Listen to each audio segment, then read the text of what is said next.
Welcome to Grit and Grace, the place where grit shapes you, grace carries you, and friends walk beside you through it all. I'm Pam Rader, and along with my co-hosts Erin Payne and Brian Thiessen, we're here to laugh, cry, and tell the truth about what it means to be fully human. Think of us as your old friends. We share real stories, a little cowboy logic, and transformational tools. Because here's the thing, life's gonna kick your ass sometimes, but it'll also invite you to rise. And when you've got grit and grace and a few good friends, you will get through it all. So pull up a chair, grab your coffee, and buckle up. Welcome back to Grit and Grace with Pam Rader and my good friend Erin Payne. Welcome back, everybody. The beliefs that are running your life are rarely the ones that you say out loud. I think we have these surface beliefs. We say we value or family values rather. We say we value family and we value security and we value this and we value that. But then we have meta beliefs or underneath beliefs and values that are actually running the show. Now we've talked about this in some detail over our last many podcasts, but today we are going to look at how do you find the real core root belief that's keeping you stuck? And then what do you do about it to finally break through that ceiling? So, Erin came to visit last weekend, and Brian and Erin and I were sitting around, and this is what we do because we're nerds. And we sit around and we talk about personal development and mindset, and we talk about spiritual stuff, and we talk about what beliefs we're still stuck with because folks, we are still right in this work with you. We're down and dirty in the trenches, sometimes getting it right, sometimes not, but we're in it and we're committed to it. What you see is what you get. We don't act one way on the podcast and then go out and be somebody else. The No. conversations we have here are the conversations we're having with each other most of the time. Mm-hmm. And one of the things that came up was we were talking about how do we really identify the belief that's keeping us stuck. I had mentioned to Erin and Brian that I had done a lot of work around, scarcity because my mother would always say, how many hours does your father have to work for you to have that thing? So right away it's, oh, now my dad is sacrificing for me. So there's shame in that. And then you're trading time for money, which is, oh my God, there's only so much of that. And so there was always this aspect of money doesn't come easy and you should really appreciate it and it's limited. And the irony in that is that as a family growing up, I never wanted for anything. My family had more than enough money.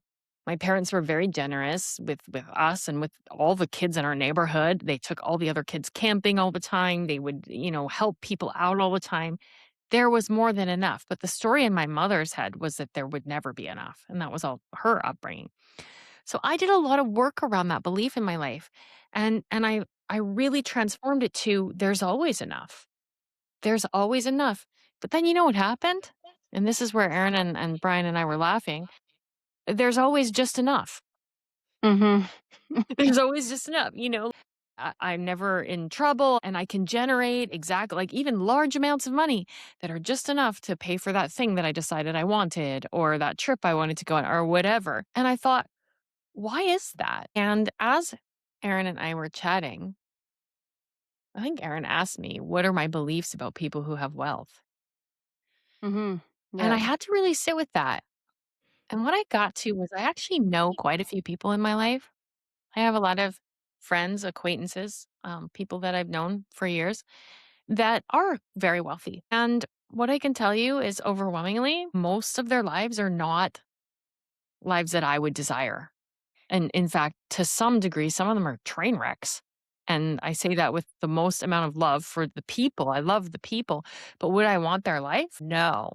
Mm-hmm. And so, Aaron challenged me on, well, maybe that's what's holding you back. And I started thinking about this like, wow, I actually have a belief that people who have money don't have their life together, that they're somehow flailing and they're falling apart. And there's a lot of a lack of responsibility in certain areas. And that their problems are just bigger problems. There was a whole ton of layers to that.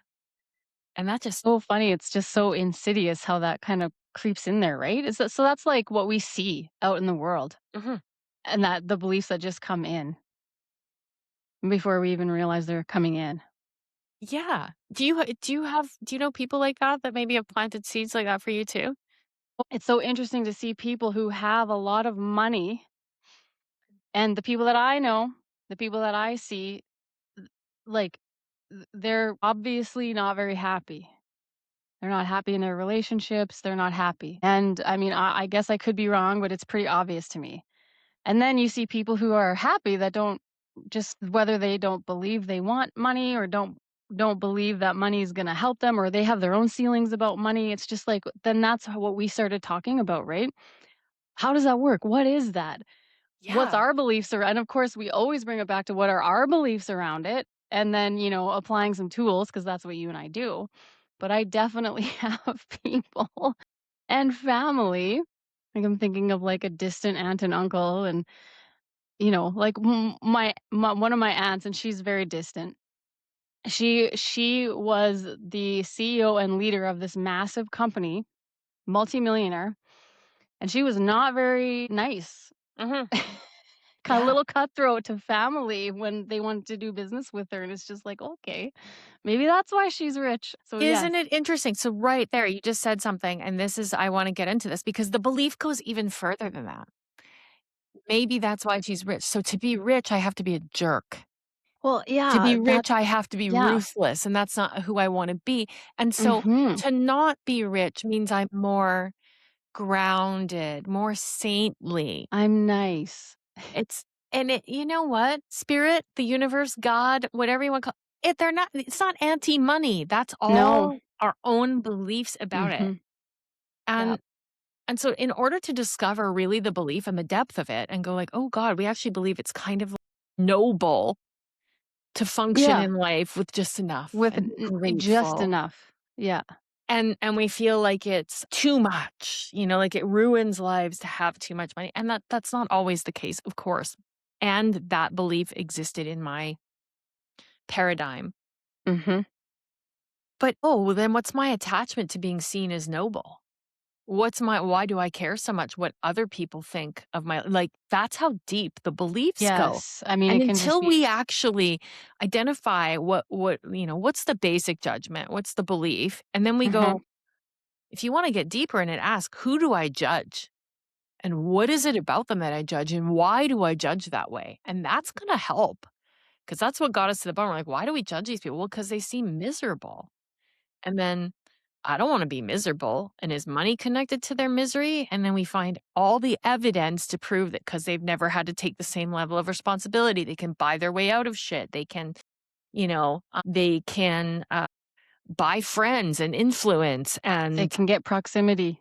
yeah, and so then we go, "Oh, they're just like their life is fake or something," and here we are on this spiritual fucking journey, whatever. Pedestal. Yeah, so then it's like, "Okay, take yourself off the noble pedestal, Mhm. Pamela and Erin," and we can Mhm. we can be like, "Okay, so I got this belief, well, where" and we talked about this a little bit in our last program, was like, "Well, then what do we do about that belief?"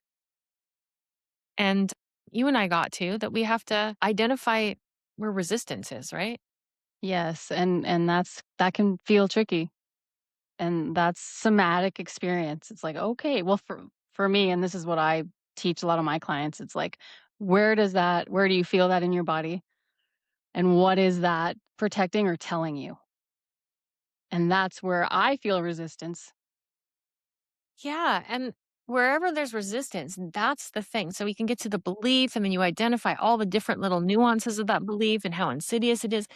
And then you've got to do exactly what you just said, connect it to where do I feel that in my body? Because if we don't connect that, nothing's going to change. We have to be able to identify, ooh, that's resistance. I feel that even before we get into the thought process, because the thoughts, you can think about it all day. It's not going to change anything. I can think there's no weeds in my garden, and there's still weeds in my garden. I Yeah, actually have to go outside and pull the weeds. you gotta pull them. Yeah, and so identifying somatically, like, where does that resistance and I can feel a very specific spot around, like, Oh, yeah, this judgment that I've had for other people, which I'm not even gonna shame myself for it. It was picked up, brought in, and I'm so grateful to be able to shine a light on it so that I can dissolve that resistance. Mm, We were talking about earlier how desire plus non-resistance will equal the desired result. So if you're not getting the desired result you want somewhere in your life, say with money, this is a big one for a lot of people. If you're not getting the desired result, then where's your resistance? Because there is resistance somewhere, or you would be getting your desired result. And the resistance is not outside of yourself. We know that the brain's a prover, right? So, what are all the ways that life proves to us that, besides knowing people who are wealthy that maybe aren't so nice or are struggling just as much as everybody else? mhm. What are some other provers that we look Are for? you asking that money is bad or money is good? Yeah. Like money That is money bad. Like, what are some of the other, money's we look for external proof that money is bad. So, one of the things that comes to mind right away for me is, like, my parents, right? They're never risk takers, and they always wanted to take, to do the 9 to 5 sure thing certainty, and a couple of times, and this is I find this fascinating, but a couple of times my dad would make some investment, and inevitably he would, like, lose the Hmm. investment, and Yeah. so then it's reaffirmed that taking risks with money is not a good thing. And that is one that's just really, and I find it interesting, like, how come that happened, right? And to me, it could be his some of his beliefs around money. Yeah. There's a lot of other layers there between him and my mom and all of that, so there's a whole bunch of stuff there, but it was like, "Don't take risks with money," and then when he did, he lost it, right? And that's I think lots of people can lose money. It's not a slight on my dad, but it was just really fascinating for me No, to no kinda slight on witness your that. dad, but it speaks to the frequency that he's vibrating from. I Exactly. don't have this thing that I want, so there's lack. And B, I Mhm. don't believe I can have this thing that I want. So I'm vibrating from the frequency of I can't have that. I don't Yes. have it. I can't have it. So there's this scarcity, this lack. And the universe goes, oh, that's what you want me to reflect back to you? Okay. Hmm. So he had some sort of resistance, and he did it anyways. Yes. Ideally, we would love to look at that resistance like you were just like what we're saying, what we're talking about, and then work through that resistance so that it's not there anymore and then make these decisions, right? Or Yes. And this is like the missing piece, right? People talk yeah. about, recognize my belief. And I love this example about your dad. I recognize my belief. And then I took new action and I made an investment. And look, it failed anyway. Yeah, exactly. It was Because they just don't like that. identify what's the real resistance. And Mhm. let's take it back. Real resistance. I'm gonna hypothetically use a scenario that might or might not have existed in your dad's world, but maybe in your dad's world, his father might have grown up in the nearer to the depression Mhm. and said money is not to be wasted. You don't spend it. People who invest money are stupid. Look at the big crash that happened on Wall Street. And that he might have really grown up with that. And so actually investing money is disrespectful to his father. It's a slap in the face. It's wasteful and it's shameful. It has nothing to do with, I don't even believe I can make it. But that will never allow you, like until you identify that Mhm. resistance and actually shine a light on it, you can make all kinds of great investments and still never make money. Mhm. Oh, yes, exactly. Yeah. And Mhm. then we have an example. Our very own cowboy here was just doing a little bit of investing and he's got a very different mindset. And he got into something that he wasn't really that sure about, but he wanted to learn about it and he was willing to test it. And he has this great belief that, energy's everything and money flows and money's easy to make when you want it to be. And I don't know if maybe that's the cowboy thing that, every once in a while you just win big. And if you decide you're gonna win, you win. And that's what he said that when he's decided he would win, he would just win. And so he sort of decided that he was gonna win at this investing thing and it just happened very easily.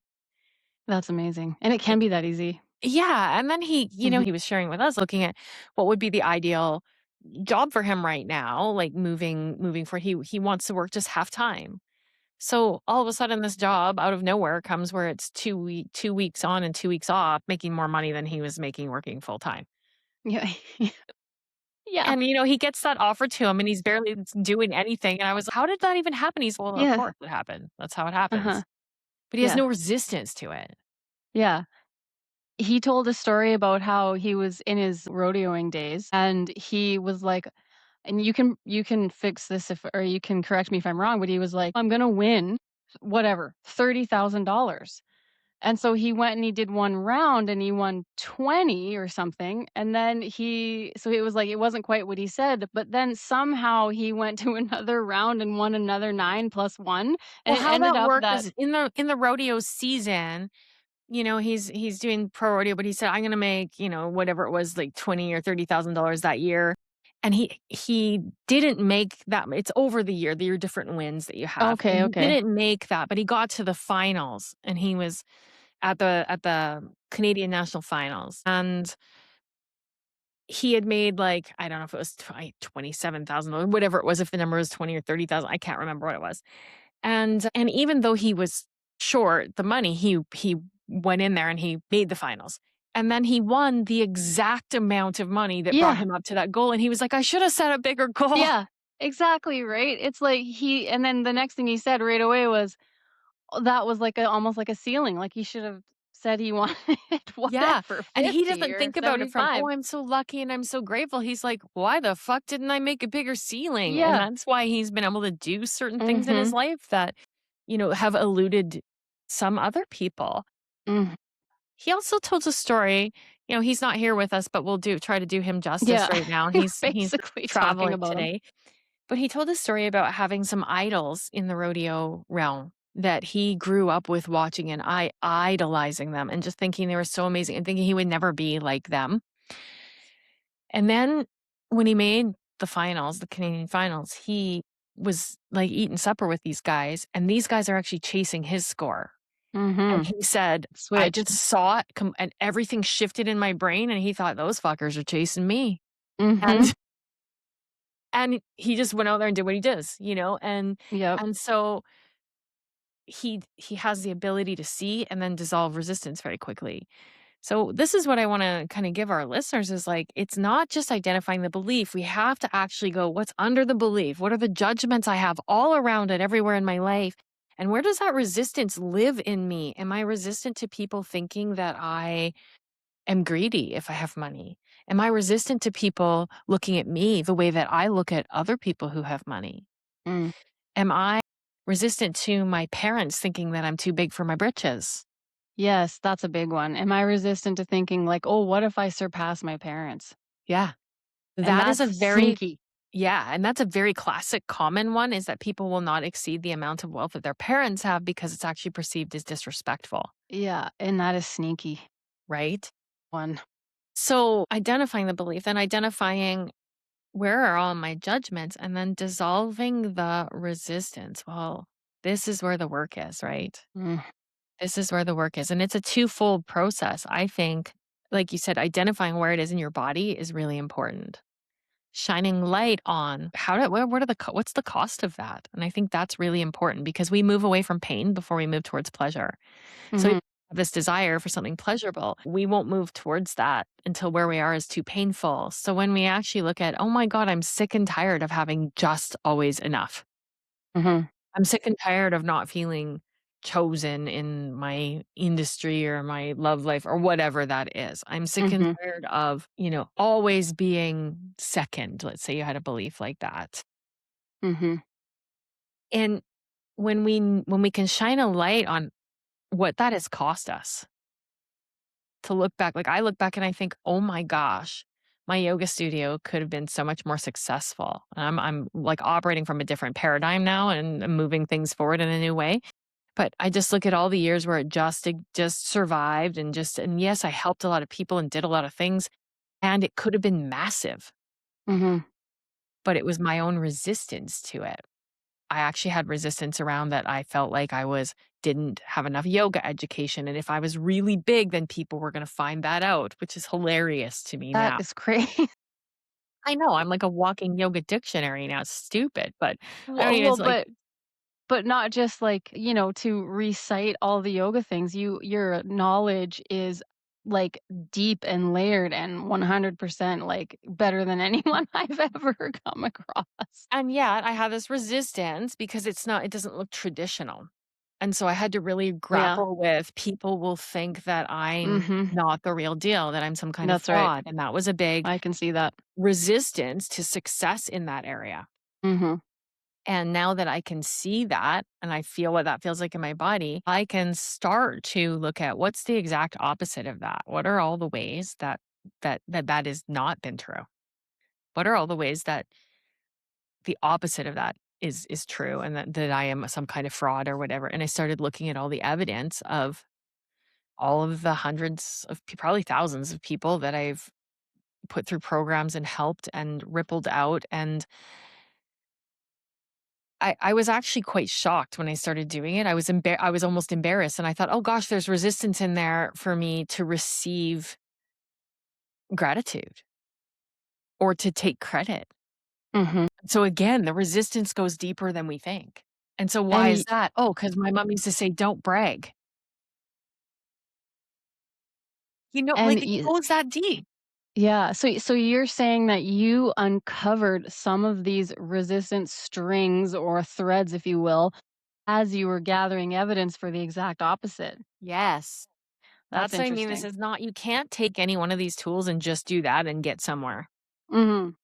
Uncovering the belief, so what? It's like you open up a you open up a manhole and you see a bunch of rats down there. Great, there's rats down there.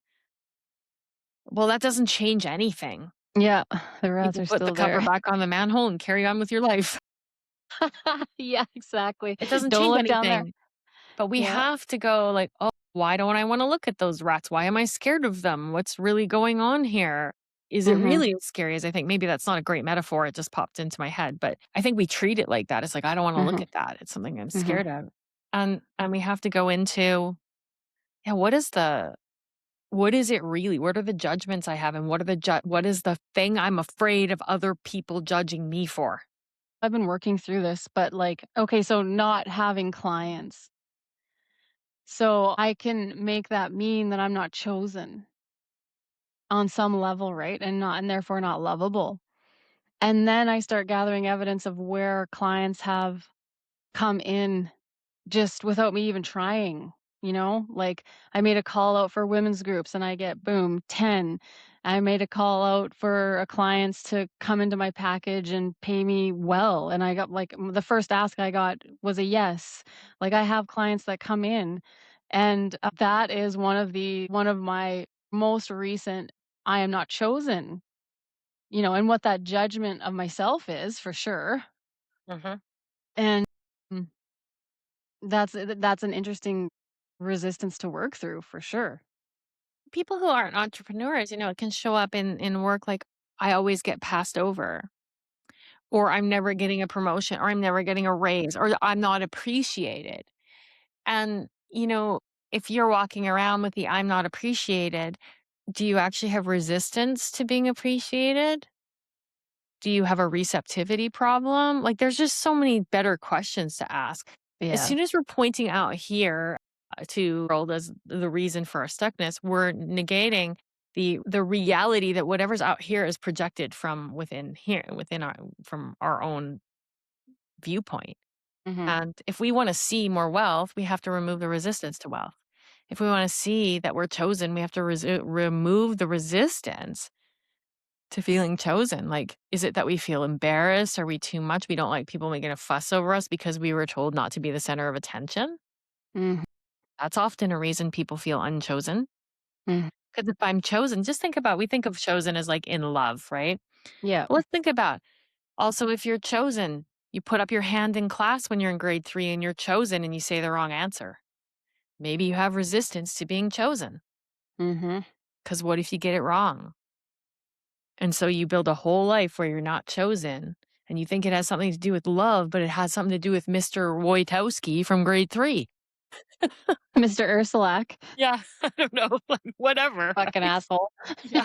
I'm sorry.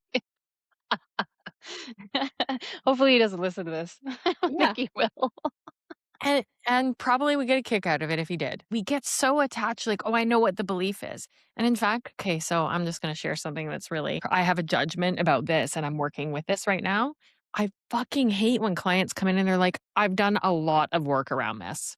I've Mm, already done this work." mhm, I would like to stick mhm, a fork in my own eye when they say that. mhm, mhm, mhm. Welcome to Earth School. I This have is what had we're that too. doing for your whole fucking life. You're not done. And it's not about, Mhm, I'm so broken, I'm healing. It's just like being willing to continue to discover the layers. And it's way more powerful to ask, what don't I know? Instead of to sit there and tell everybody what you do know. mhm. Yeah. So don't go to your therapist or your coach and be like, I've done the work, because now they're not mad at you. I had one client that was like, oh, I shouldn't, this is maybe gossiping now, but I was like, I don't like it when you say that this could be new for me. And I'm like, okay, that's interesting. Right. And she was like, it's the exact same thing. Yeah. I was like, Yeah. Well, then you might have some resistance to feeling like you don't know something. mhm, And that yeah. resistance It's like, is creating the lack of something in your life that you're looking for. And maybe in that case, it's like the lack of connection. Maybe that person was looking for more deep connection. And then but they have resistance to being told what to do. They have resistance to being seen as incapable. They have resistance to feeling foolish. And so they actually don't even let people connect with them. yeah, there's some serious walls for sure. So it's interesting. So once we get to this point of like we know what the resistance is, like the okay, well, I have resistance to being judged. I don't want to be put in the same package that I've put other people in. I think the first place to start for me anyway, what I've been working in is like whenever I catch myself judging those other people, I stop. What am I doing? What's wonderful about them? They're doing the best they can with what they have. I can think of a particular kind of friend group. What opportunities do they have that that they've been able to provide their children, that they've been able to, maybe travel or donate or help other people in the community that I haven't been noticing because I'm so worried about noticing the other aspects that don't seem desirable to me. Yeah, the So I resistance. start to look a little bit more broadly, and then I take my attention off that entirely. And I start to look for evidence, A, in my own life of where abundance is already present. And then I actively appreciate that. I mean, we tell each other that we appreciate each other all the time, you and I tell all my people in my life, and I think you do too, like who we appreciate. It's an action, it's a verb. Mhm, Gratitude's a state, but appreciation's an action. And when we start to appreciate the things like where we already have the things in our lives, where attention goes, energy flows, so that starts to expand. We start to vibrate at a different frequency. mhm. And from that new frequency, we attract more. I find your take on gratitude and appreciation just really powerful. Can you just expand on that for our listeners a little bit more? What the Yeah, difference yeah. is, what they mean. Recently, I was leading our Become the Catalyst course, and somebody asked me about gratitude and said he'd been practicing it for a while and didn't really notice that much difference. And I had to really sit and think. And what I got to was there is, again, this is a bit of a resistance for some of us. We've been told you should feel fucking grateful. You should be grateful for the food put in front of you. There's children starving in Ethiopia. That's what I heard growing up. Mm, You should be grateful that you have those new genes because your father works really hard. You should be grateful because we have more than other people. And so gratitude has got this funny little twinge to it for some of us. I think for most people, honestly, it's like you should, you're expected to feel indebted for something. mhm, And there's an energy around that that feels very much like resistance to me. Whereas appreciation to me is the act of looking for, noticing what I prefer, what I like in my life, and expressing that. And then the state that I'm left in is pure gratitude. mhm. It's not gratitude as obligatory or uh, based on, yeah, and it's not gratitude based on what my mom says I should be grateful for or Yeah. whatever. It's Or your actually dad like, working. Yeah, honoring my preferences, honoring what brings me joy, honoring my desires, and noticing all the ways that those things are present in my life, and then actively expressing. So to me, appreciation is an expression.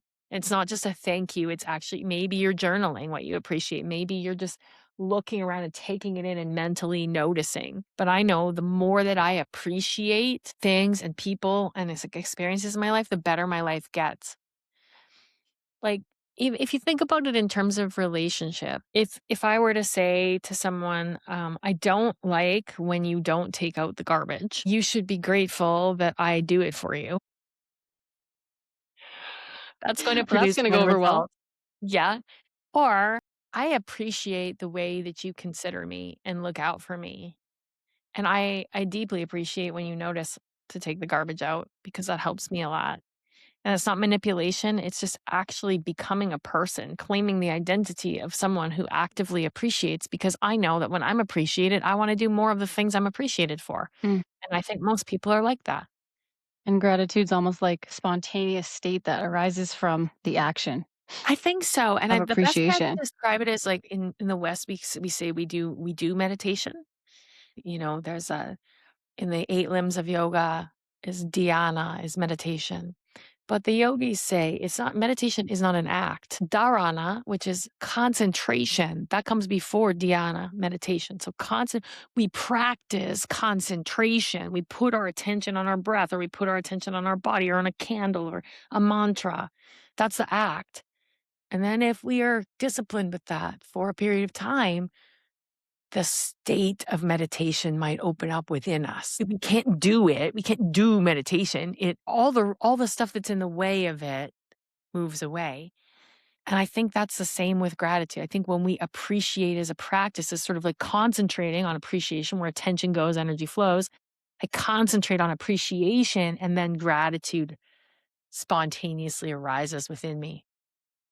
I love that, and this might be a different podcast, but you always hear that in order to manifest, we need to be in gratitude all the time, and that becomes a little bit limiting, to be honest, and I love the way you're talking about appreciation and gratitude is, like, spurned or whatever the word is, from appreciation, and to me, that feels like an embodied experience, and then gratitude can become something that, we can manifest from, but it's including the state of the body, like the feeling and the state of gratitude. So the feeling of appreciation and the state of gratitude, it just seems more real to me to be able to create what we want in our life. Well, in yoga, they talk about there's a Sanskrit expression in the Yoga Sutras, "Sthira Sukham Asanam," with steadiness and ease, take your seat, something like that. But it's like it's calling us to through the physicalness. We actually have to do some physical action and take we're living in this physical body in this physical world, and we have to learn to walk with steadiness and ease to have a fire in us. Krishnamacharya said it, translated it like steel yourself through the fire of practice, but remain humble and remain open. And so it's more like, how can we kind of walk this? We're doing the physical action of appreciation. We're doing the physical action that is required to break patterns while we're also feeling those things in our body. Mhm. Thinking about it, your thinking, your knowledge doesn't make that much of a difference. Mhm. And all of y'all Mhm. listening to this, you're all seekers and you've all read all the self help books and you already know all this shit. Why isn't it working? The embodiment piece. Through the physicalness, we experience empowerment and possibility. It doesn't just happen in the brain, it's in the body. And first steps or the pathway to looking at the resistance pieces that we're talking about and starting to process those out, work through them so that they're not there anymore. And then we can gather evidence that money is easy, and then it becomes easy Money's easy. I'm chosen. I succeed, like, easily. always. Yeah, Failure is everywhere made I up. go. I'm starting to realize failure is made up. I Mhm. think the failure of my last marriage was the greatest thing that ever happened to me. Mhm. Not because my husband was a jerk or something. It's like, no, I just this journey of who I'm becoming is extraordinary. It's an extraordinary privilege. And I can't believe I could have just been one of those people that just bumbled through the last part of my life and thought, well, this must be enough. And that's what everybody else has. And we're pleasant with each other. And and I get to be awake, How about that ceiling, hey? This right? is enough. Yeah, totally. That's another one of those. There's just enough. He was just kind enough, just sweet enough, all of it. And now that ceiling is gone. Mhm. And I can have whatever I want, and so can you. As And, long as I identify the resistance and I'm willing to work with letting it go, I can have whatever I want, and so can you. yes, and I'm finding that these tools gather the evidence for where it already exists and move from that place. It's amazing how that works. Well, That carries me into my whole day. let's look at a really typical example that would happen in a normal relationship. Let's just say that, we'll use the old socks on the floor thing. It's never about the socks on the floor. But let's say that your partner leaves socks on the floor, or your kid or whatever leaves socks on the floor. And you start looking at it and go, they never clean up after themselves. And then your reticular activating system starts looking around and noticing all the other ways that they don't clean up after themselves to prove you right about how they never do that. That meaning that you've made of it creates a state within you. And that state is resentment, AKA resistance. But it's Resistance. resistance to a person. And it's also resistance to any other meaning that could be there. Mhm. And when we start looking at, like, what's my resistance to socks on the floor? Well, I want a clean house. Why do you want a clean house? Well, because if people come over, I want them to know that I keep a clean house. So you want other people to know that you can keep a clean house. Why do you want other people to know you can keep a clean house? Well, so that they can see that I got it together and I'm successful. Well, why do you need people to think you're successful? Well, because if you have a messy house, then you have a chaotic mind and then your life isn't very good. Well, where'd you hear that? Like, this can just lead you to all of these, and then all of a sudden, it's not about the socks on the floor. It's like, I feel like if I have socks on the floor in my house, that I have failed in my life, and I'm gonna be judged by my dad who said that when I was growing up. My dad didn't, but I'm just saying this. I'm gonna be judged by my parent or my grandma or whatever. My grandma used to say, "Women with, nice nails have dirty houses."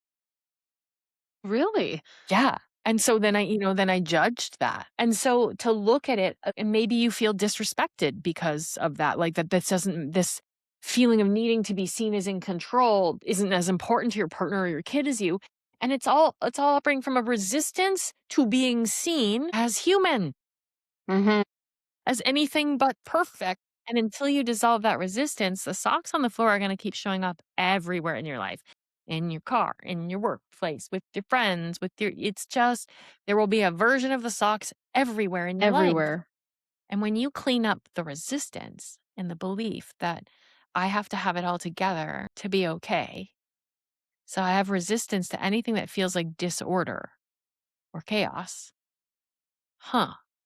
Well, how can anything new come together without the coming apart? And that always feels like disorder or chaos. So look for Mhm. evidence in your life of when things came apart and your life felt messy and then it came back together in a better way.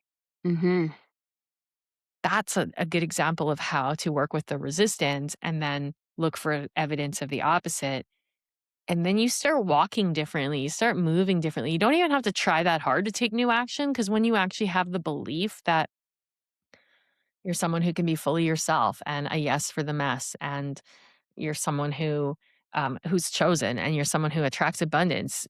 You just make different decisions. Mhm. And that action of making different decisions than someone who's in scarcity Mhm. changes the outcome in your life. Mhm. And I want to add this because it's really easy for Pam and myself to see from one end of this to the other, but sometimes it's hard to notice the resistance and what it actually means and where it is, and it's not simple and easy to see because it's very sneaky. And this is we can help you through this.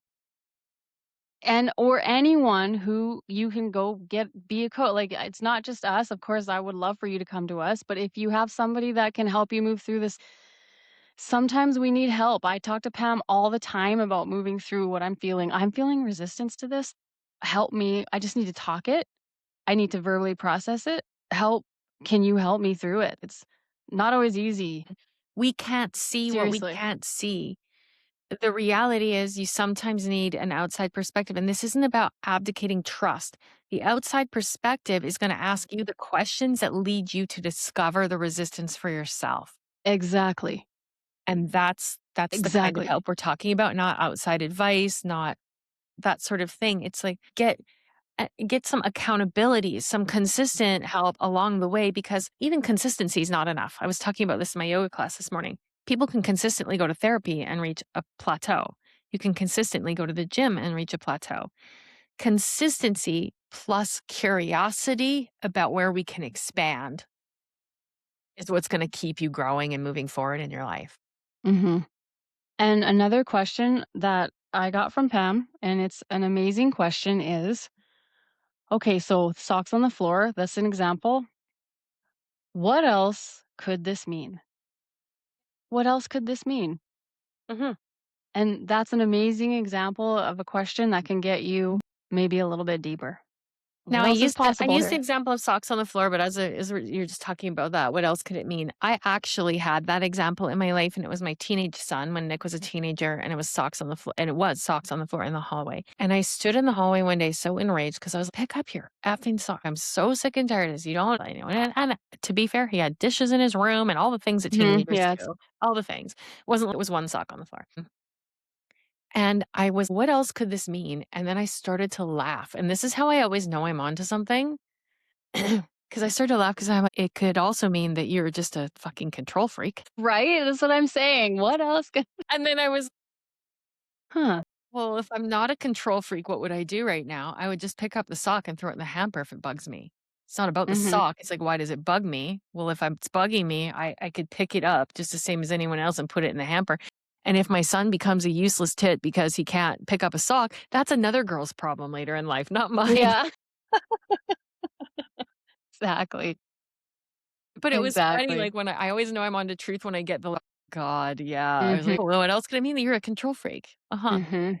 So maybe Yep. what would that look like to not be? So what's the resistance to that control? And for me, it was very much around that. Because I felt so incapable, I guess, of managing my life and my son's burgeoning addiction and all of that at that time. And I don't even know, I think even if he didn't, I wasn't in addiction, I would have had this sort of inferiority complex as a parent. I needed my house to be good and my environment to look really good so that people thought I was put together. Mhm. And so a sock on the floor threatened that identity that I was cultivating and presenting for other people. My resistance was to be seen as failing. Mhm. And that's so That's a silly because the moment I started being real with people and real about it, I was more chosen and more supported and more loved and all of that. Everything that I'd been looking for came when I actually just got real.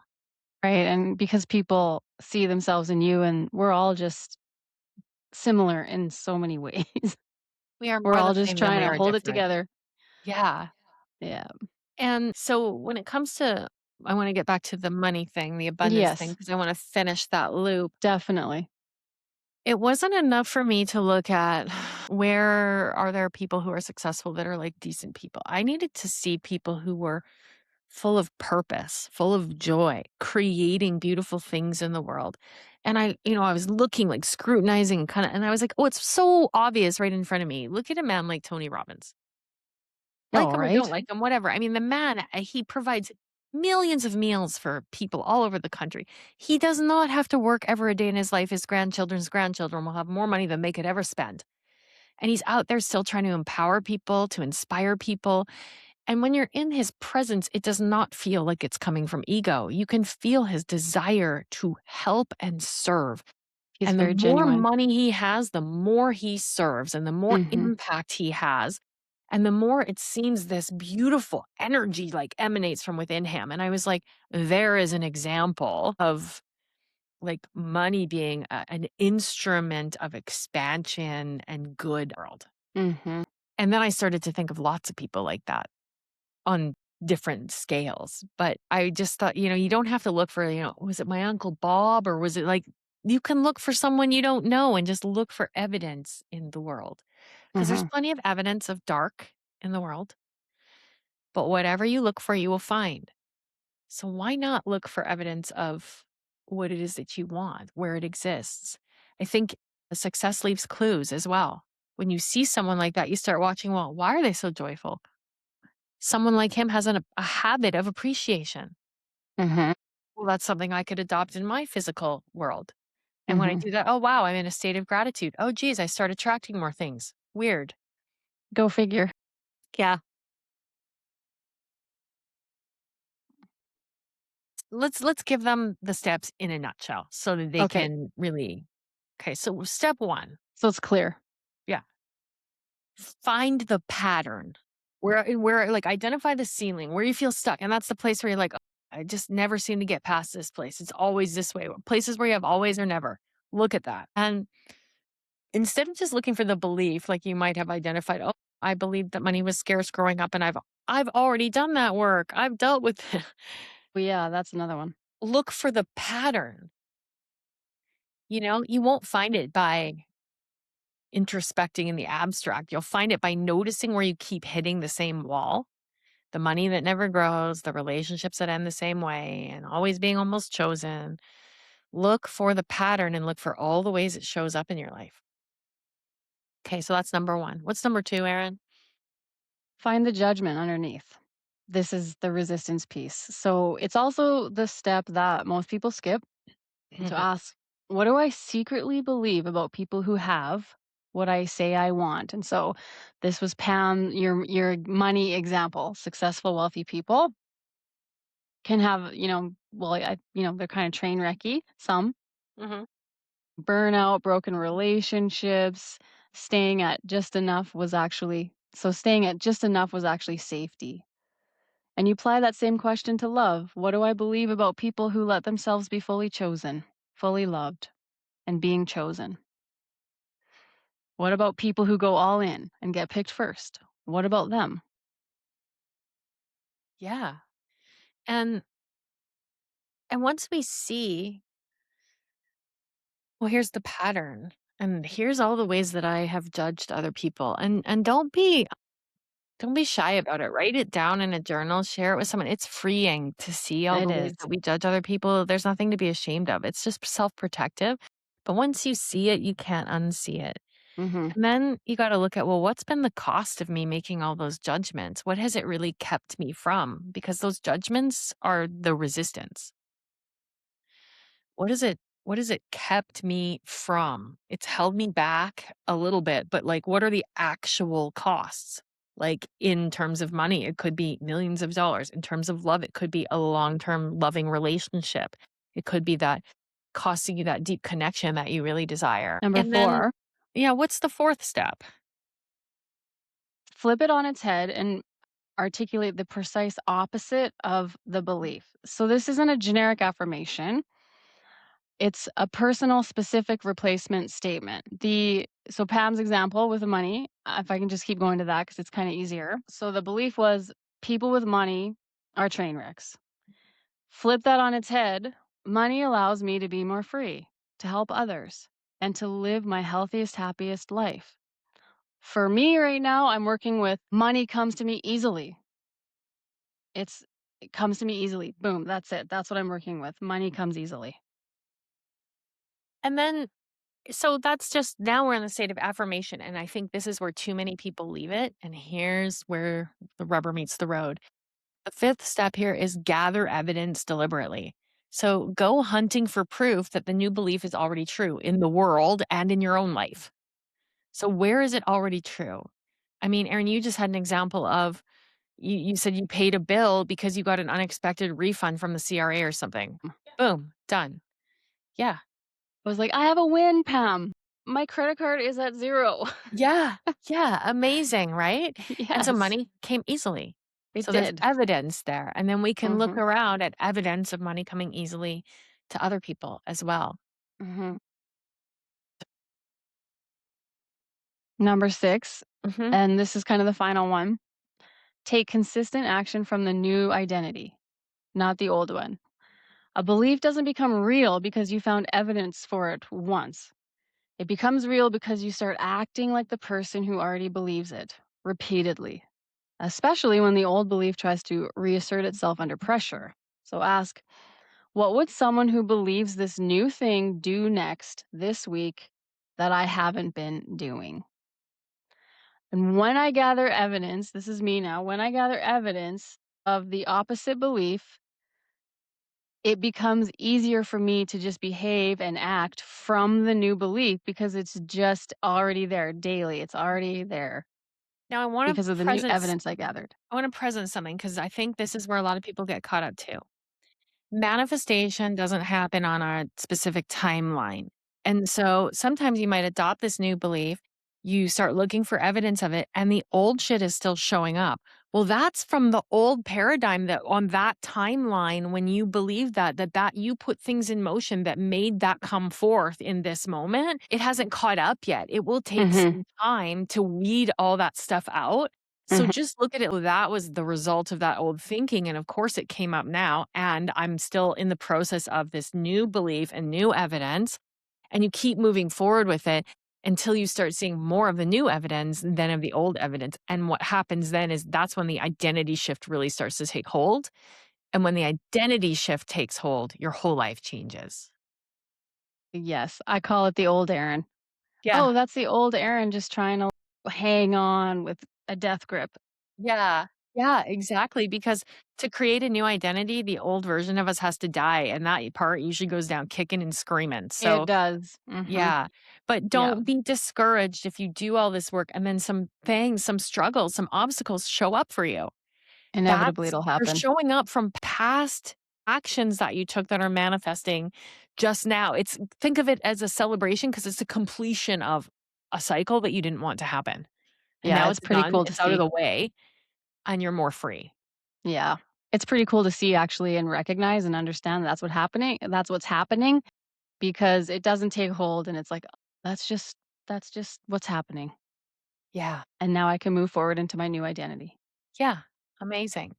Mhm. Okay, well, I think we've given them some really good tools. Here's some questions that we could just give really quickly, like, yeah, Mhm. where do I keep hitting the same wall? What do I secretly believe about people who have what I want? Like, that's a good question. What do I secretly believe about people? Yeah, it is a good question. What's the belief cost me? What's the opposite belief? Who's already living proof that this is possible and true? And what would someone who believes this do this week that I haven't done yet? I love that. It's just simple. We'll put those questions in the show notes for you. And if you would like some help on this journey, connect with Erin or myself. We've got group programs that you can get to that are very inexpensive. You can do one-on-one with us. The Become the Catalyst coaching certification, even if you never want to be a coach, it's diving deep into all of these frameworks for Yeah, yourself. it's It'll amazing. change your life and it'll give you the ability to change the lives of everyone you touch going forward. Mhm. There are just so many ways that you can deepen this work in your life, and we encourage you to do so, if not with us, with someone that you trust, because you're worth it. And this is how we take life's grit and turn it into gold. And that's So, our wish for everyone. That's our yeah. wish for everyone is to just have some peace and some gold from that grit. Thank you all for listening. Please rate the show. It helps us so much. If you take the time to go click on the five Thank stars on you. the bottom, thank you. We love you. And make a comment on the show. We love it. And share the show. If there's someone who could benefit from it, if one person gets something from this, then we've done something that we're proud of and is Mhm. impactful in the world. So thank you for listening. Thank you for supporting. And until next time. See you next time.